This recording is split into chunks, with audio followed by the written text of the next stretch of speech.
యనమదుర్రు అనేది ఒక చిత్రమైన క్షేత్రం. అక్కడ శివలింగం ఉంటుంది. శంకరుడు ఆ శివలింగంలో తల కిందకి పెట్టి పాదాలు పైన పెట్టుంటాడు. ఇలాగా ఎక్కడైనా తల పైకుంటుంది, కాళ్ళు కిందకుంటాయి. యనమదుర్రులో ఉన్న శివలింగంలో శిరస్సు కిందకుంటుంది, పాదాలు పైకుంటాయి. మీరు అక్కడికి వెళ్లి వాళ్ళని అడిగితే నీరాజనం ఇస్తూ చూపిస్తారు శివలింగాన్ని. బాగా కింద శిరస్సు, పైన పాదాలు, నాభి, వేసుకున్న యజ్ఞోపవీతంతో సహా కనపడతాయి. యమధర్మరాజు గారు ప్రార్థన చేశాడు ఒకానొకప్పుడు, రాక్షస సంహారం చేయడానికి అమ్మా నువ్వు వచ్చి యనమదుర్రులో కూర్చుంటే నీ శక్తిని నాకు అనుగ్రహిస్తే నేను రాక్షస సంహారం చేస్తానని. అంటే అమ్మవారు శంకరుడు యోగనిష్టలో ఉండి ఆయన ఆ సమయమునందు శీర్షాసనం వేసి ఉన్నాడు. తల కిందకి పెట్టి కాళ్ళు పైకి పెట్టి కాళ్ళు పద్మాసనం వేసుకుని ఉన్నాడు. ఇలా పొడుగ్గా కూడా పెట్టలేదు. అలా కూర్చున్నటువంటి పరమశివుణ్ణి చప్పుడు చేయకండి, స్వామి యోగనిష్టలో ఉన్నాడు, నేను ఒక్కదాన్ని రావడం ఇప్పుడు ఉండదు, ఈయనతో కలిసి రావాలి అని సుబ్రహ్మణ్యుడు చంటి పిల్లవాడు ఏడుస్తున్నాడు.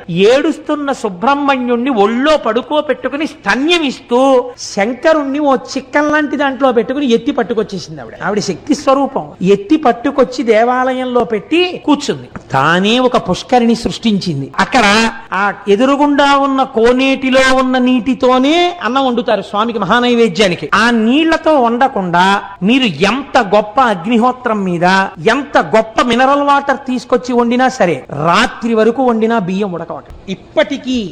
ఇప్పటికీ కూడా ఎదురుగుండా ఉన్న కోనేటిలో నీటితోనే అన్నం వండుతారు. ఇప్పటికీ మీరు కవచం తీసి చూపించమంటే చూపిస్తే సుబ్రహ్మణ్యుడిని పడుకోబెట్టుకుని పాలిస్తూ ఉంటుంది అమ్మవారు. పక్కన నిశ్శబ్దంగా శంకరుడు యోగనిష్టలో ఉంటాడు. అక్కడ మనం వెళ్ళినప్పుడు కూడా అంత మర్యాదగానే ఉండాలి, ఎక్కువ చప్పుడు చేయకూడదు. నమస్కారం చేస్తే అమ్మ ప్రసన్నురాలైపోతుంది. అక్కడికి ఈ దేవాలయాలు ఇంత గొప్ప ఉండడం ఏమిటని అన్యమతస్థులు ఆ ఆలయాన్ని ఈశ్వరుడి యొక్క శక్తి లేదని మేము నిరూపిస్తామని గుర్రాల మీద గుళ్ళోకి వెళ్ళి వరణం ఉన్నటువంటి కత్తి తీసి శివలింగం మీద కొట్టారు. లోపలికి దగ్గరగా ఒక 200 మంది చొరబడి కొడితే చిత్రం ఏమిటో తెలుసా అండి? శివలింగం పగిలిపోవాలి. శివలింగం మీద కత్తి వాటు పడింది. ఇలా తెగిపోతే ఎలా పడుతుందో అలాగే పడింది. పక్కన అమ్మవారు ఉంది, అంతే. ఎక్కడ నుంచి పడ్డాయో తెలియదు.